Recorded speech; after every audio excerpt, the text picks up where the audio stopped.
Hola a todos, mi nombre es Luis Gerardo Cortés. Estoy estudiando en la Universidad Iberoamericana en la Facultad de Ingeniería Industrial Modalidad Virtual.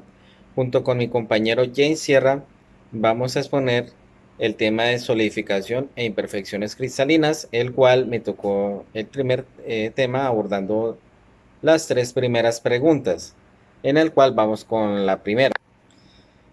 La primera pregunta es: ¿qué es y cómo se da la solidificación de metales y monocristales?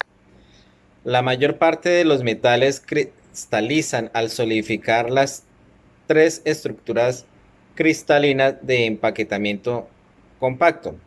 La primera es cúbica centrada en el cuerpo BCC. La segunda es cúbica centrada en las caras FCC y hexagonal compacta HCP.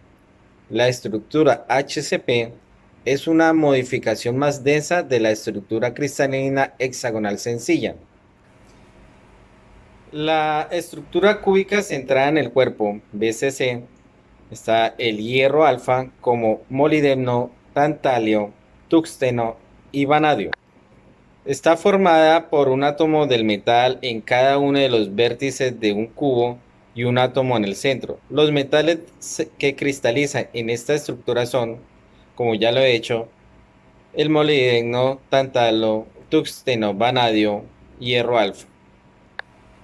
La segunda, que es la estructura cúbica centrada de las caras, FCC, está constituida por un átomo en cada vértice y un átomo en cada cara del cubo. Los metales que cristalizan en esta estructura son aluminio, cobre, hierro gamma, níquel, oro, plata, platino, plomo.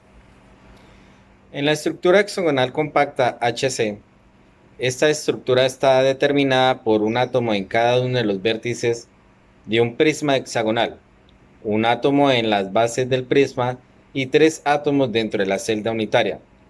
Los metales que cristalizan en esta forma de estructura son berilio, cadmio, zinc, circonio, cobalto, magnesio y titanio.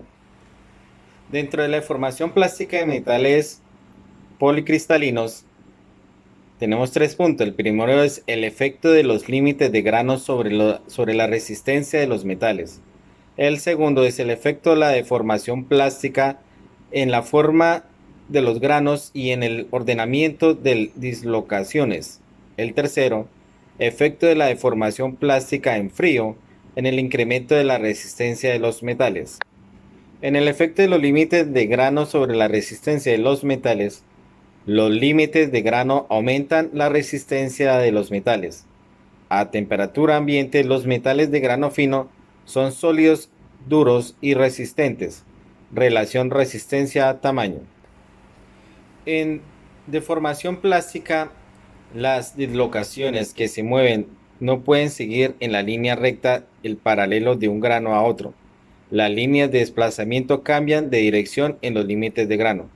Cada grano tiene su propio conjunto de dislocaciones. A medida que aumenta el número de granos, disminuye el diámetro. En el efecto de la deformación, cambiamos en la forma del grano con la deformación plástica. En dislocación plástica en frío, los granos cizallados unos respecto a otros mediante el movimiento y redondenación de dislocación. En chapas de cobre, el aumento del grano de reducción por la laminación en frío, los granos son alargados en la misma dirección de la laminación, como consecuencia del movimiento de dislocación. Cambios en la ordenación de las dislocaciones en la deformación plástica están en dos. La primera es la configuración celular con zonas claras en el centro de las celdas. Dos, se vuelven más densas y alargadas en la dirección de laminación. El segundo tema o el segundo punto que abordamos o la pregunta que nos hacemos es: ¿qué son y qué tipos de soluciones sólidas metálicas existen? Los aceros son aleaciones de hierro con proporciones variables de otros metales como magnesio, níquel y cromo, y un no metal, como el carbono. Los aceros así obtenidos presentan una resistencia notable superior a la del hierro metálico. El carbono confiere dureza y flexibilidad y resistencia a la corrosión. Una solución sólida metálica no es más que la fusión de un no metal y un no metálico. Las aleaciones metálicas. El bronce es una aleación de cobre con estaño y el latón de cobre con zinc. El estaño, que se usan para soldaduras, contiene un 50% estaño y un 50% de plomo. El oro usado para joyerías es una aleación con plata y cobre. El oro blanco es una aleación de color plateado mayoritariamente formada por oro y paladio. Como lo habíamos dicho, el bronce es en toda aleación de cobre y estaño en la que el primero constituye su base y el segundo aparece en una proporción del 3 al 20%.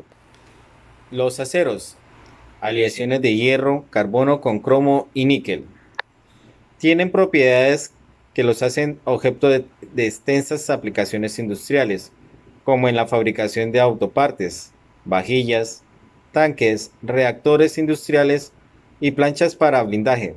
Los aceros inoxidables son aleaciones de hierro y carbono con cromo y níquel.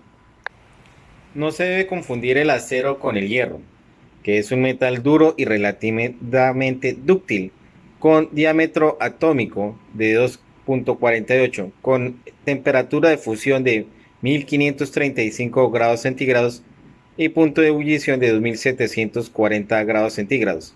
Por su parte, el carbono es un no metal de diámetro menor, blando y frágil en la mayoría de sus formas alotrópicas, excepto en la forma de diamante. La difusión de este elemento es la estructura cristalina del anterior. Se logra gracias a la diferencia en diámetros atómicos, formándose un compuesto intersticial. El tercer tema es: ¿qué son las imperfecciones cristalinas y qué tipos existen? Es cualquier perturbación en la periodicidad de la red de un sólido cristalino. El cristal perfecto es un modelo ideal en el que las diferentes especies, ya sean moléculas, iones o átomos neutros, están colocados de forma periódica y regular, extendiéndose hasta el infinito. Los defectos puntuales de dimensión cero, de defectos puntuales. El segundo son defectos de línea o de una dimensión, dislocaciones, deslizamiento entre planos cristalinos cuando se mueven a la dislocación, produce deformación plástica permanente. El tercero son defectos de dos dimensiones que incluyen superficies externas y límites de grano interno. El cuarto son defectos tridimensionales, poros, fisuras e inclusiones extrañas, imperfecciones cristalinas. Como se han dicho, las imperfecciones cristalinas son todas las imperfecciones que puede tener el material por diferente índole o imperfección. Muchísimas gracias por Buenas su atención noches, mi prestada. nombre es Dios los Jensen bendiga. Chacón Sierra, Hasta pronto. formo parte del grupo con Luis Gerardo Cortés. Voy a explicar la segunda parte del tema de solidificación de imperfecciones cristalinas. Soy estudiante de la Corporación Iberoamericana, estudiante de Ingeniería Industrial. Para las técnicas de revisar las solidificaciones en imperfecciones cristalinas tenemos varios métodos. Uno de ellos es el método electroquímico. Este método electroquímico se basa en la medida en una magnitud eléctrica de básica intensidad de corriente, la cual comprende la intensidad de corriente, potencia, resistencia o conductividad de carga. Otra parte que podemos hablar de este método es que son electrónicos, que son todos aquellos que se cargan a la medida de las magnitudes que están asociadas a procesos de electrodos reaccionando con electroquímicas, como pueden ser corrientes de celdas, cargas eléctricas o resistencias. Otro de los métodos que podemos implementar es el método voltiamperimétrico de voltiamperometría o de cíclica, como se conoce. Esta técnica de voltiamperometría cíclica es analítica o electroanalítica. Lo más importante de todas, más que las utilizaciones, es porque esta técnica nos permite estudiar tanto mecanismos de reacción y podemos utilizarla como técnica de cuantificación, especificación de identificación de características físicas y fisicoquímicas, termodinámica y de cinética. La voltiamperometría cíclica, o CB como también es comúnmente llamada, es una técnica utilizada para el estudio de una amplia gama de propiedades electroquímicas de un analítico sistema. Los experimentos de voltiamperometría se realizan aplicando un barrido potencial a un sistema electroquímico y luego mide la corriente resultante. Otro método que podemos utilizar es el método de las microscopias de barridos o sonda. Están agrupados en una serie de técnicas las cuales permiten generar una imagen topográfica 3D con resolución atómica de la superficie a través del control preciso de la posición de una punta delgada de interacción con la superficie. A pesar de que es un método muy también común, tenemos ventajas y desventajas. Vamos a empezar a hablar inicialmente por las ventajas. Las ventajas del barrido por sonda son las siguientes. La solución de la imagen no se verá afectada por la difracción de este método. Esto es capaz de medir una diferencia local muy pequeña, tan pequeña como un rango del picómetro en el sacale de altura. No es necesario que la muestra se coloque al vacío en la microscopía de sonda de barrido. Esta técnica microscópica funciona bien incluso en condiciones atmosféricas normales. Ahora vamos a hablar de las desventajas. Una de las desventajas del barrido por sonda es que el tamaño máximo de la imagen formada utilizando un microscopio de sonda de barrido es generalmente pequeño. Esto no es adecuado para la interfaz de una muestra sólido-sólido o líquido-líquido. Las imágenes producidas por un microscopio de sonda de barrido generalmente requieren mucho tiempo para formarse.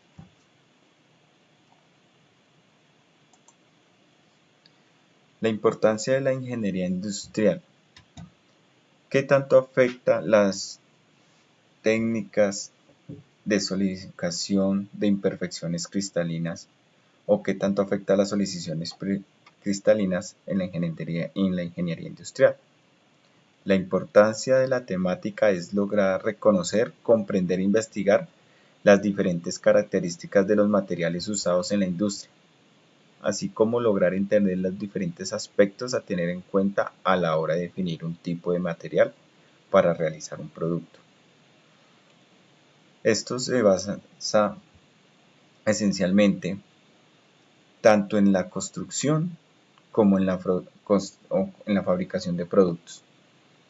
La estamos utilizando hoy en día mucho en la transformación de plásticos. Es donde más podemos aplicar eso para mirar qué tipo de elastómero o qué tipo de poliuretano o qué tipo de material debemos utilizar para fabricar tanto a nivel comercial como canastillas, como piezas plásticas, como a nivel de repuestos de los procesos industriales como O-rings, sellos, empaquetaduras que nos resistan mucha temperatura, mucho ataque químico. Entonces en este proceso es muy importante. También como en procesos de construcción, para saber qué tipos de materiales vamos a utilizar para implementar vigas, cuál es la resistibilidad de esta viga, qué ataque nos soporta tanto químico como medio ambiente.